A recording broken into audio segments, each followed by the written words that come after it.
Thank you, darling. It's interesting how the truth can sometimes seem might malleable, depending upon your point of view. Like how those dime novels make you out to be something you're not? Jack, don't be starting trouble. No, he's right. They do tend to exaggerate. Did they exaggerate your part in taking down the Daltons? Well, I was there in the flesh, boy, so I saw what happened firsthand.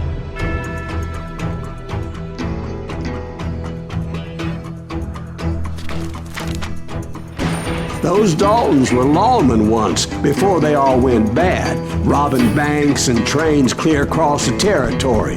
Until Coffeeville, of course. I was one of the citizens who took up arms that day. Fighting on the side of right?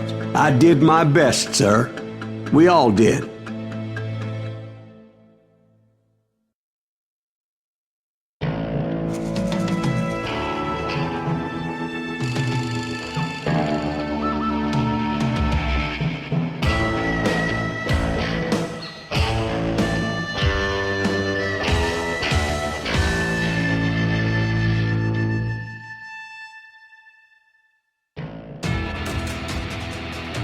It was early morning. One of my friends was a local gunsmith, and he handed out firearms to anybody who'd take one.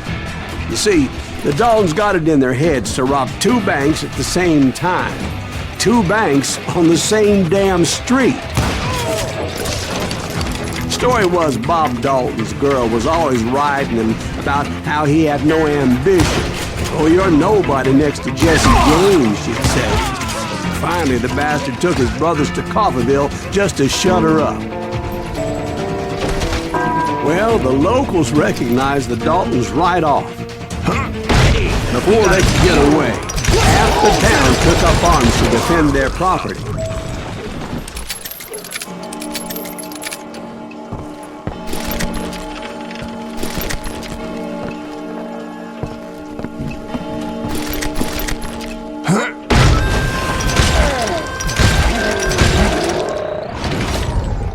The brothers paid dearly for their stupidity, but everybody knows they had it coming. There's more to it than that.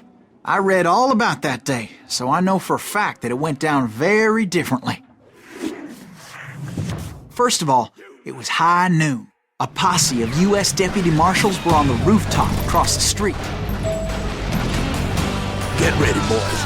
They're gonna make a move. The lawmen had been tracking the Daltons for months, and now they finally had them dead to rights.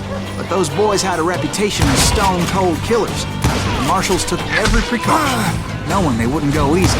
Among them was a bounty hunter feared by many a lawbreaker. This man had no intention of letting the Daltons slip away. The marshals tried to get the Daltons to surrender. They'll give up eventually. We just gotta wait and set the bitches out. This bounty hunter knew that the brothers were far too proud to ever lay down their guns. He went in there alone to confront those criminals. One of the marshals shouted, "Where are you going? Are you crazy?" Hey, where do you think you're going, dumbass? That rifle's mine. But he paid him no mind. He saw a way to get around to the back of the bank. Then he figured out how to hit the Daltons from a direction they weren't expecting.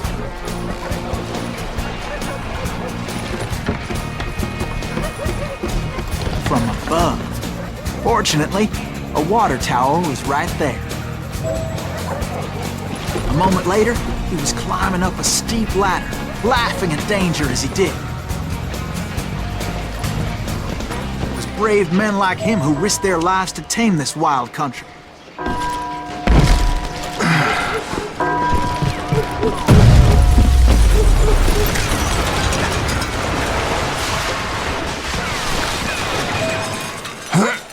We've got company!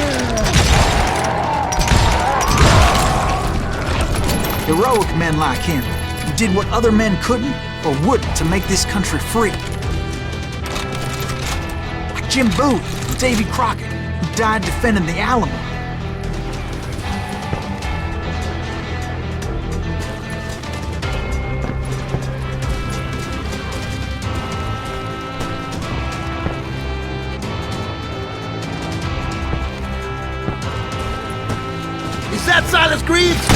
Son of a bitch!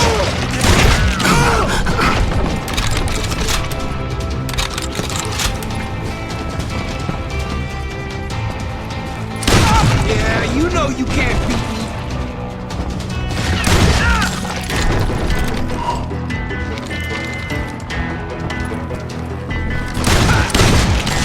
Rule the day.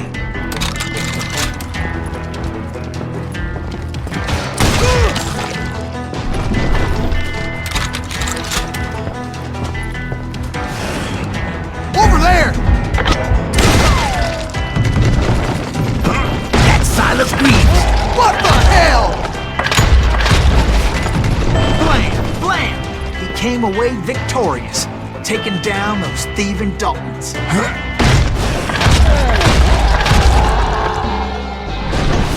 His name was Silas Greaves, and when the dust finally settled, he was the last man standing. Sorry, kid, but that just wasn't the way it happened.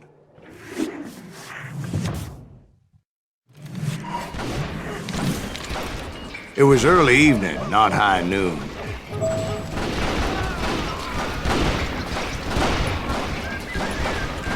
I was late to the party and Coffeyville was already up in arms. The Daltons blew up a safe and were all set to hightail it out of there. Those pathetic deputies surrounding the bank were dropping like flies.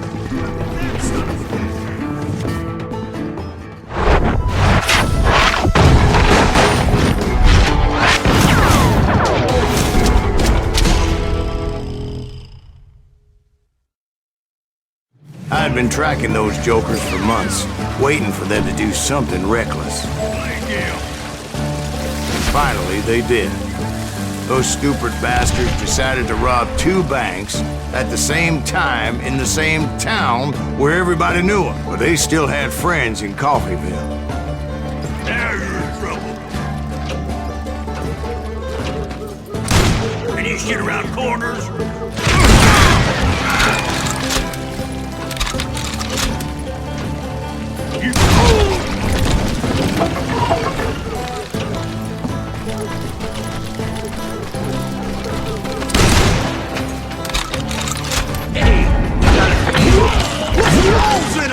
Those friends came after me like a pack of wild dogs, tooth and nail. They were coming at me from all directions.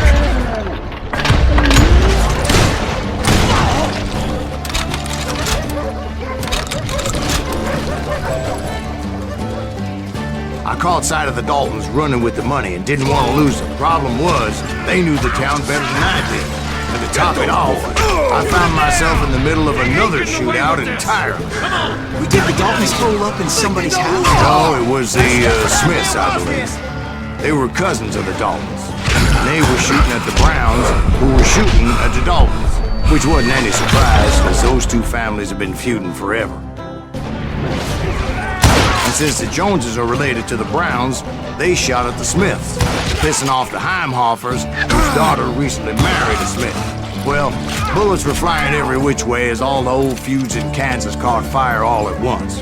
There was a hell of a lot of pissed off people in Coffeyville that day. But that's just the way life is sometimes. Shit happens. Damn him to hell!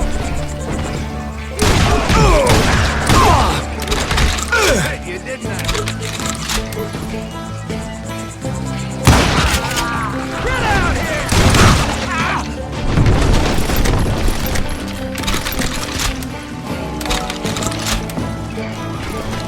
The Dalton boys knew I would never give up. Those Daltons weren't the sharpest knives in the drawer, but they always stood together. They set a trap to slow me down and allow at least 2 of them to escape. The 3rd brother stayed behind to plant me, just in case that trap of theirs didn't work.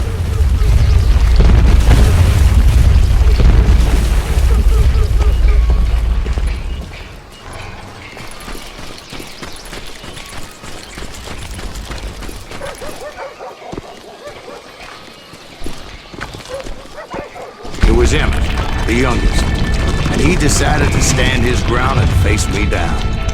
I ain't afraid of you, Silas Greaves. This is where it ends for you. He was determined to protect his brothers. And I understood how he felt.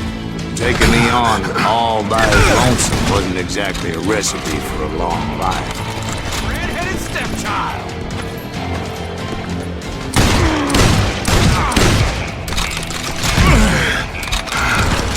It's hog killing time.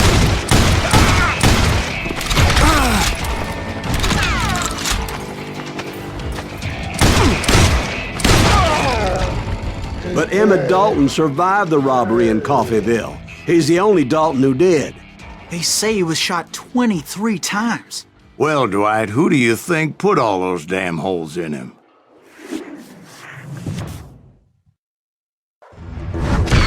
But I have to admit, that boy had grit.